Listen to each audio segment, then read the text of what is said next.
What's up, YouTube world? This is J, and today I am going to review the NXT episode for April 10th, 2019.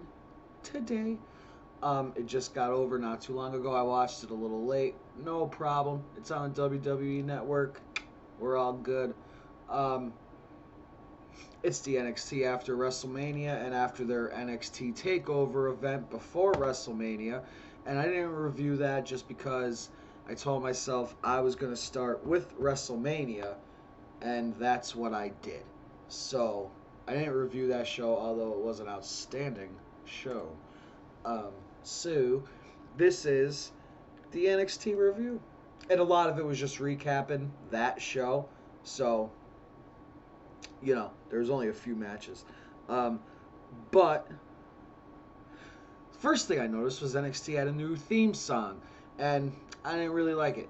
And come to find out, it's by Slipknot. I forget the name of it now. But yeah, I didn't really like it. It's not terrible, but compared to the other one, I kind of like the other one a little more, and I wasn't even a major fan of the other one. But yeah, so that was the first thing I noticed. They're going new now. They're getting new stuff for their new season, if you will. The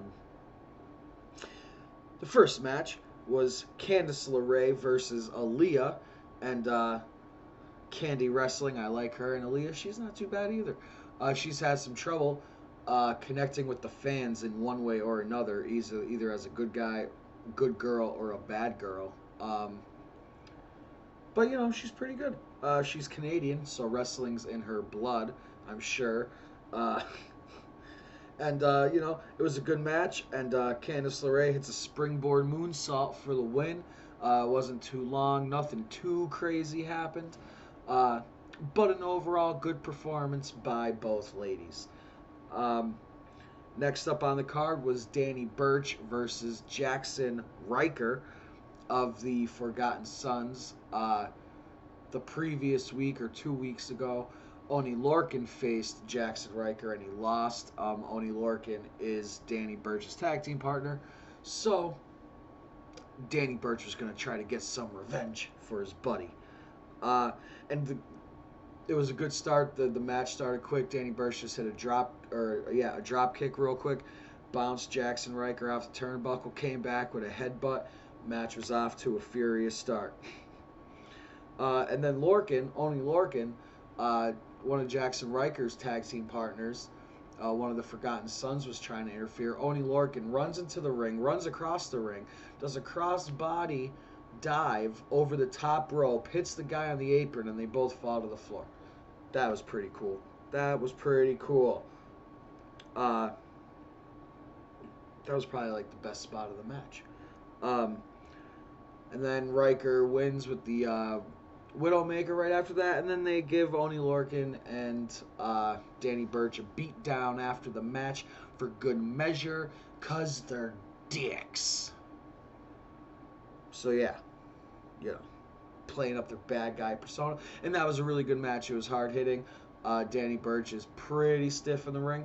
He usually has some hard hitting matches, and Jackson Riker is the same way. So it was pretty hard hitting, man, and props to those guys. One of these days their noses are going to get broken. I'm sure they already have multiple times, but whatever. Overall, good match. Applause.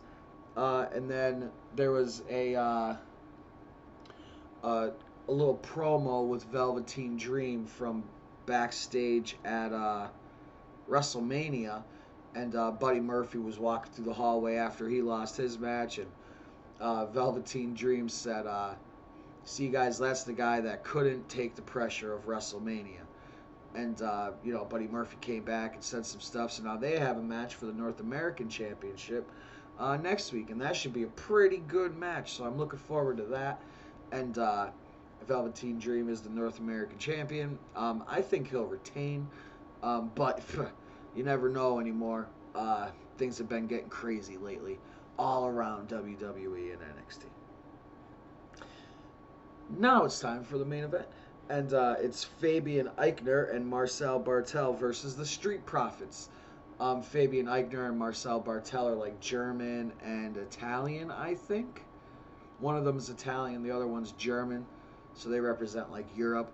And the Street Profits, they're just funny, man. They're just good, and they're a talented tag team, and they're loaded with personality and charisma, and they just, you know, really allow the crowd to have a good time with them.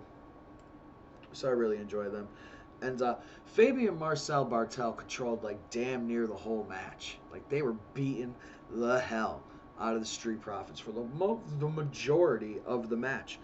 And at one point, they had Montez Ford head up against the ring post, and one guy came one way, the other guy came the other way, and they both hit him with the drop kick in the head at the same time. That was a pretty good move.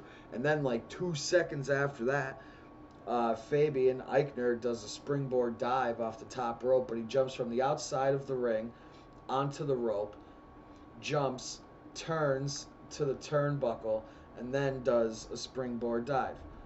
So that was pretty friggin' impressive, and a really good move.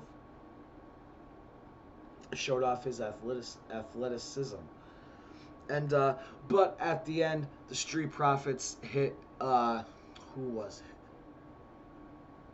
I think it was Fabian Eichner with the electric chair blockbuster, and for the 1, 2, 3, and the Street Profits won. And you know, they want to gain some momentum because they've been on a bit of a losing streak lately, so they're trying to get that momentum back, and this just might be the start that they need.